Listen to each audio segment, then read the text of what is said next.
eu sempre gostei dessa temática, eu falava com a pessoal, sabe, né? Eu sou evangélico, então às vezes depois da igreja ia comer uma pizza com todo mundo e eu falava dessas coisas que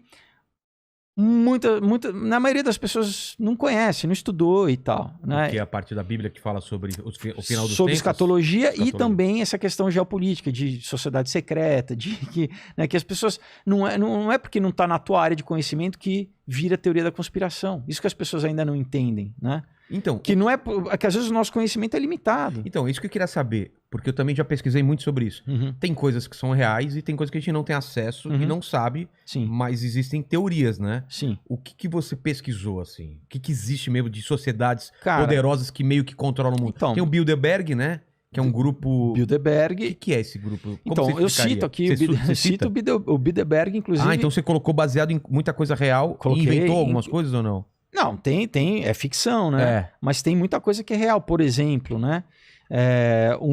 Uma reunião, eles se encontravam nesse hotel aqui na Áustria, tá? Mesmo? Eu coloquei... Mas não é cada reunião em um lugar diferente, ou não? Não, mas há vários anos foi nesse mesmo hotel que eu fiz questão, usei o mesmo hotel? O mesmo hotel, entendeu? Cadê? Eu peguei a foto, mandei pro desenhista, falei, cara, a referência é essa. Caramba! Eu quero que você desenhe esse... Cadê? Eu vi lá na frente, não é aquele que eles estão saindo do helicóptero? Aqui, ó. Esse que é? Tá vendo? Dá pra ver aqui? Hotel Interalpen, Áustria. Esse hotel existe, o pessoal pode dar uma busca agora. E várias reuniões do Bilderberg aconteceram nesse hotel. Esse grupo o que é? Um grupo de políticos, donos de banco, o que é? E tem gente também da nobreza europeia. É o que a gente chama da tecnocracia, né? Inclusive, o Fórum Econômico Mundial, o Klaus Schwab, que é o presidente do Fórum Econômico Mundial, que foi fundado em 72, se não me engano, ele era membro do Bilderberg, ele fazia parte do Bilderberg. Então, na verdade, o Fórum Econômico Mundial é uma front em inglês, assim, é uma fachada do Bilderberg, tá? Como assim? O que a gente precisa entender é que, assim, eles não querem aparecer, não querem chamar atenção para eles. Não. E eles trabalham, vamos dizer, imagina uma cebola, né? Que tem várias camadas. Camadas que vão, né? Você tem um círculo interno e daí você tem um círculo... Você tem Você tem o core, daí você tem o primeiro em volta, depois você tem o segundo em volta, o terceiro... E eles trabalham dessa forma, compartimentalizando, inclusive, para as pessoas... Tem gente que acha que é insider... E não é insider. Ele é simplesmente um operativo deles, entendeu? E essa estrutura é tanto das organizações como internamente, por exemplo, né? A organização jesuíta, né, que foi fundada pelo Inácio de Loyola, a ordem jesuíta já tinha esse mesmo esquema de, por exemplo, você só conhece 2 pessoas acima de você. Então você não sabe quem está acima de você. Você não sabe quem está na hierarquia, você não sabe quem está no topo da hierarquia. E é assim que funcionam eles também?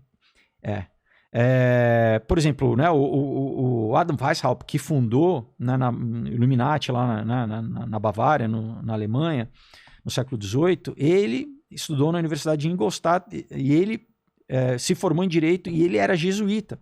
Mas ele era um cripto-judeu, né? Era uma família judia que se converteu meio de fachada para o cristianismo e passou a ordem jesuíta, que é o braço armado da Igreja Católica, né, que foi expulso de vários países, inclusive o próprio Inácio de Loyola, quando ele conta que ele teve uma revelação, mais ou menos como Maomé também, meio que, né, como Joseph Smith, esses caras que dizem que tiveram uma revelação assim. E é uma sociedade secreta, entendeu? O que a gente tem que desmistificar um pouco, né? Porque basicamente é o que é isso, as pessoas não querem que você saiba. Então, por que os órgãos de inteligência nos países, o MI6, né, a CIA nos Estados Unidos, todos, a origem deles são em sociedades secretas. Por exemplo, a origem da CIA é a Sociedade Skull and Bones lá em Yale. Que foi fundada no século XIX, 1830, por aí. Então, assim, por quê? Porque que melhor para espionagem do que segredo, do que saber, né, preservar segredo, do que trabalhar com inteligência. Então, por exemplo, John Dee, que era um mago, né, na Idade Média, que era o conselheiro da primeira rainha Elizabeth na Inglaterra, ele é o 007 original. O Ian Fleming se inspirou nele e no Aleister Crowley, que foi um bruxo do século passado, né? O cara que influenciou os Beatles, Rolling Stones, o Raul Seixas, Paulo Coelho, né? Mas o John Dee, ele assinava 007. O quê? Que quer dizer two ball cane, 2 bolas e cana. A cana é o 7. Cana? Em referência a cana de bengala, tá? Que em inglês cane é uma bengala, mas o 7 tem esse desenho de uma bengala. Mas por quê? Então, porque faz referência ao Tubal-Caim. Tubal-Caim na maçonaria é um dos pais da maçonaria, né? Além do Hiram Abif, entendeu? Que quando você lê biblicamente é o cara que começou com metalurgia, com o que você lê no livro de Enoque. Tô pegando um monte de referência aqui, mas enfim, que a história é assim. O livro apócrifo, né? Mas apócrifo, mais que os discípulos conheciam, né? Pedro cita, Judas cita no livro de Judas, né? Toda a questão que o livro de Enoque ele é muito escatológico. Então, alguns teólogos acreditam que durante a Septuaginta eles não quiseram traduzir e incluir no cânon, né, o que virou a Bíblia, que é a Bíblia que a gente porque tem hoje. ele é muito messiânico, ele já aponta muito para Jesus. Então na época os judeus que traduziram do hebraico para o grego ficaram né, não quiseram, mas por exemplo na Bíblia etíope o livro de Enoque faz parte do cânon. E ele fala basicamente de revelações do futuro. Fala do futuro, mas também ele fala da questão, por exemplo, dos nefilins, né?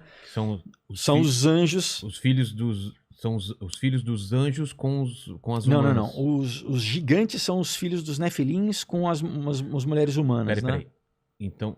Nefilins o que são? São seres, são anjos que se rebelaram contra Deus, né? Quando você lê no livro de Enoque que 300 desceram no Monte Horebe, né? E que eles deram tecnologia para o ser humano, vamos dizer assim, né? Então, tem até a relação, o que cada anjo deu. Exato. Então, assim, droga, farmacopeia, tá? O uso de droga como alucinógeno para romper o véu dimensional. Não é à toa que a Bíblia, o mesmo termo em grego para droga é para feitiçaria, é farmacopeia. Porque não é à toa que por que todo xamã historicamente usa alucinógeno, né? Para isso. Para romper esse mundo espiritual. Exato, você tem contato, porque a nossa glândula pineal, ela produz MDMT, né? Uma glândula do nosso corpo. Eu tomei ayahuasca, ele aciona isso daí. É muito sério, cara, porque você se expõe, você fica vulnerável ao mundo espiritual. Quer dizer, as pessoas já estão, se a gente imaginar que existe, né, obviamente, quem não acredita, né, quem é que só reducionista e materialista, não acredita em nada disso.